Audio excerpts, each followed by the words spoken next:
Manaus, a capital brasileira do caos. É uma rima, mas não é solução.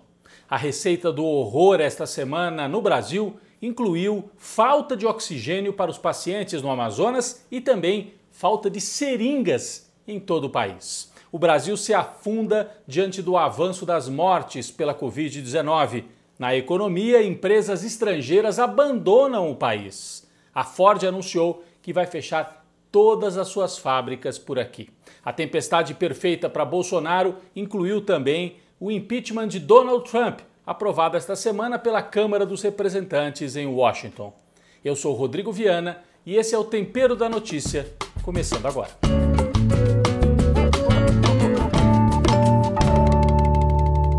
Bom, não foi uma tragédia repentina, mas um caos que se produziu de maneira até previsível. Manaus, que fica no pulmão do planeta, na Amazônia, ficou sem oxigênio nos seus hospitais. Uma tragédia.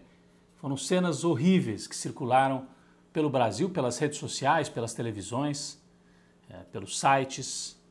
Pacientes, parentes desses pacientes internados e médicos gravaram vídeos com desabafo, com pedido de ajuda, de socorro, dizendo: Manaus ficou sem oxigênio. Vamos ver alguns desses depoimentos. Misericórdia de vocês. Nós estamos numa situação deplorável. Simplesmente acabou o oxigênio de toda uma unidade de saúde. Não tem oxigênio. É muita gente morrendo. Quem tiver disponibilidade, por favor, oxigênio, traga aqui para o SPA da Policlínica da Redenção. Tem muita gente morrendo, pelo amor de Deus. Por favor, eu peço que vocês disparem esse vídeo para um monte de lugar. Por favor, tem muita gente morrendo, minha gente. Por favor, pelo amor de Deus. Pelo amor de Deus. Gente, essa é a situação, para vocês entenderem. Essa é a situação. Essa é a situação. Duas bombas só chegaram. Quem puder trazer, a polícia está ajudando. A diretora está aqui desesperada da unidade. Pelo amor de Deus. Pelo amor de Deus, quem puder ajudar, trazer bomba de oxigênio aqui para o SPA da Redenção, Policlínica da Redenção, por favor, tragam bomba, ajudem. Bom dia, pessoal. Nós estamos aqui no Hospital Getúlio Vargas, no HUGV. Hoje pela manhã tivemos uma baixa total de oxigênio, perdemos alguns pacientes, foi um caos.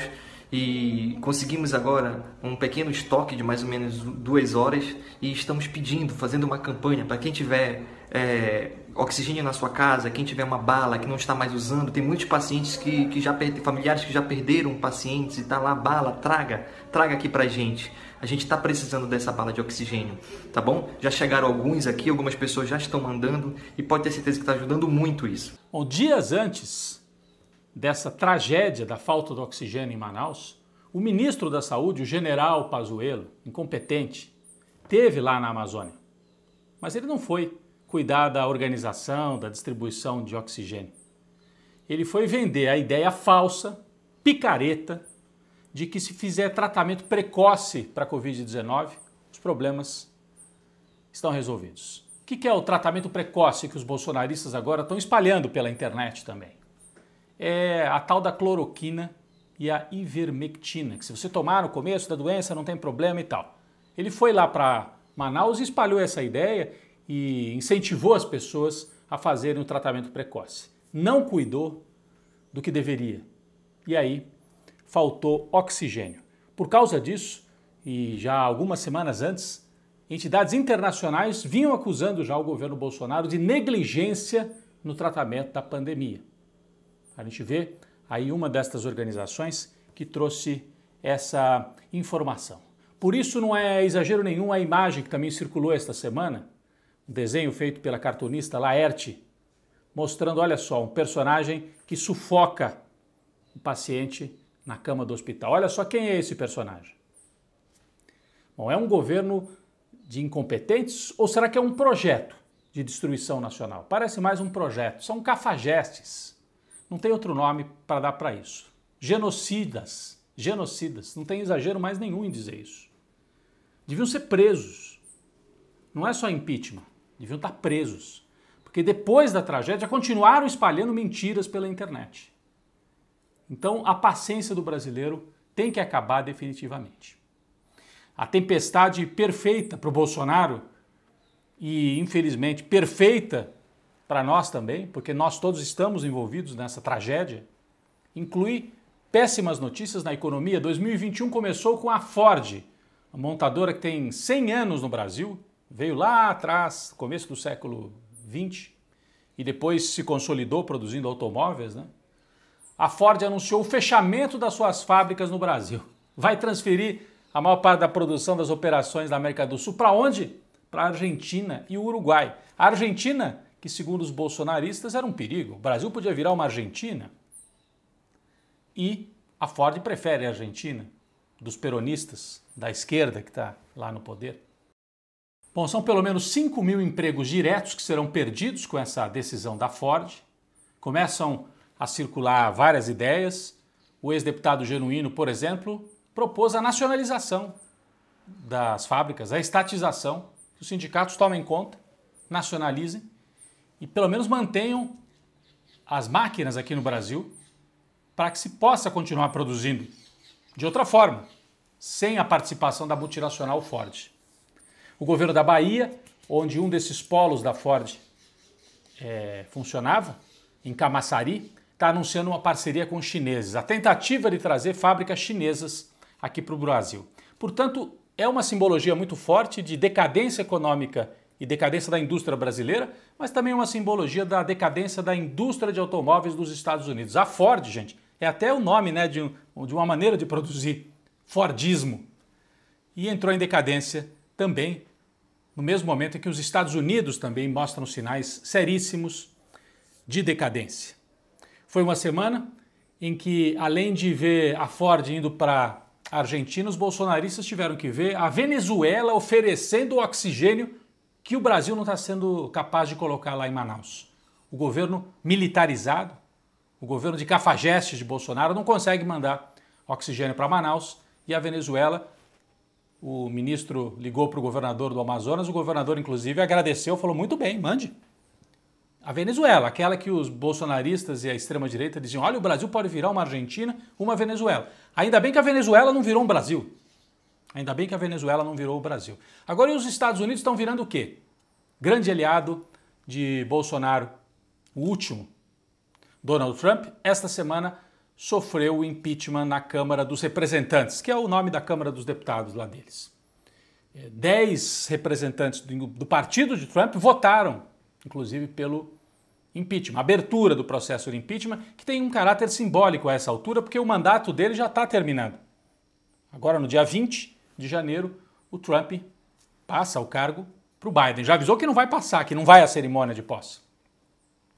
E o Bolsonaro é o único líder mundial que presta solidariedade total ao Donald Trump, mostrando que ele está nessa mesma estratégia de negar a democracia, de atacar as instituições e de manter essa política de extrema-direita. Então nós temos aí uma tempestade perfeita no Brasil, que atinge o governo, mas atinge todos nós, e com o avanço do impeachment lá nos Estados Unidos, que deve ser mantido inclusive depois que terminar o mandato, o Senado dos Estados Unidos deve avaliar o pedido. Já no próximo governo de Biden continua o impeachment de Trump, é curioso, porque com isso, por que é importante votar o impeachment até o fim? Pode ser que eles consigam deixar o Trump inelegível para futuras tentativas de voltar ao poder. Impeachment lá, impeachment cá, será? Lá uma senhora de 80 anos, Nancy Pelosi, teve coragem, colocou o impeachment em votação. Aqui o Rodrigo Maia segue sentado sobre mais de 50 pedidos de impeachment. Cresce a pressão nas redes sociais, inclusive de lideranças políticas, para que se coloque o impeachment em votação, mesmo que perca. A essa altura tem que colocar.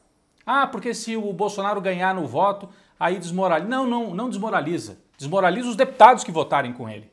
Tem que ficar claro, as coisas têm que ficar claras. Então chega. O que aconteceu em Manaus, eu acho que é um ponto de virada, tem que ser um ponto de virada para o Brasil dizer, chega, basta de genocídio, fora Bolsonaro.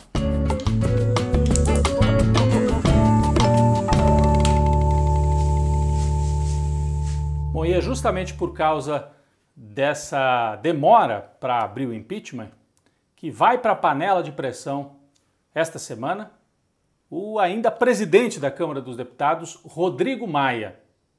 que já foi chamado de Botafogo, era assim que ele era chamado nas planilhas da Odebrecht, virou um opositor do governo Bolsonaro em alguns temas, né? Nesses temas mais da política, da ditadura, do comportamento, mas é um aliado do Bolsonaro nos temas de economia. Ele é a favor de privatizar tudo, de liberar tudo.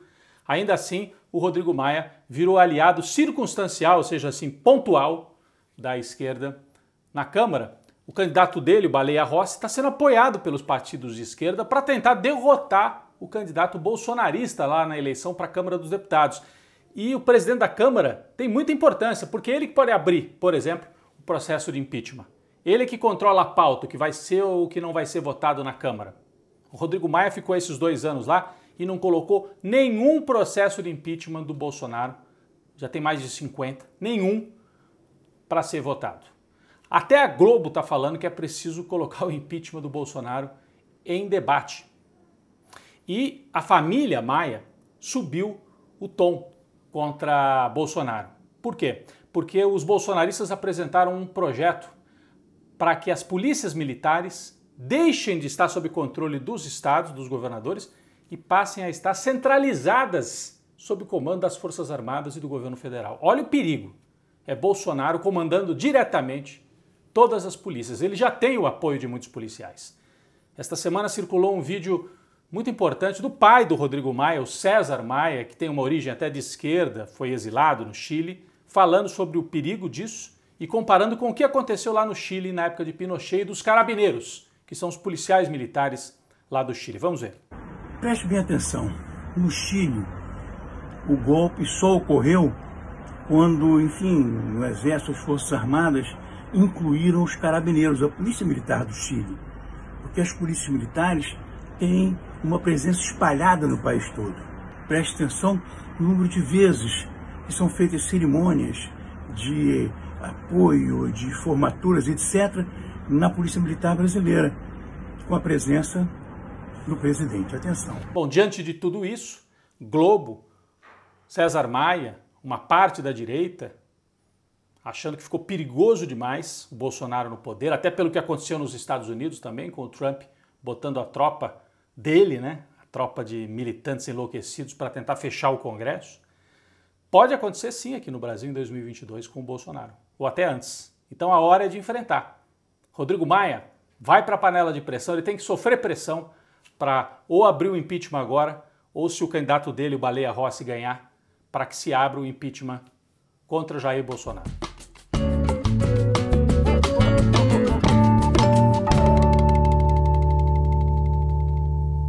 Bom, lamento não poder oferecer aqui na sobremesa nada mais leve, mas é que essa semana foi difícil, né, gente? Foi muito complicada com essas imagens e essas informações que chegaram lá do Amazonas de Manaus.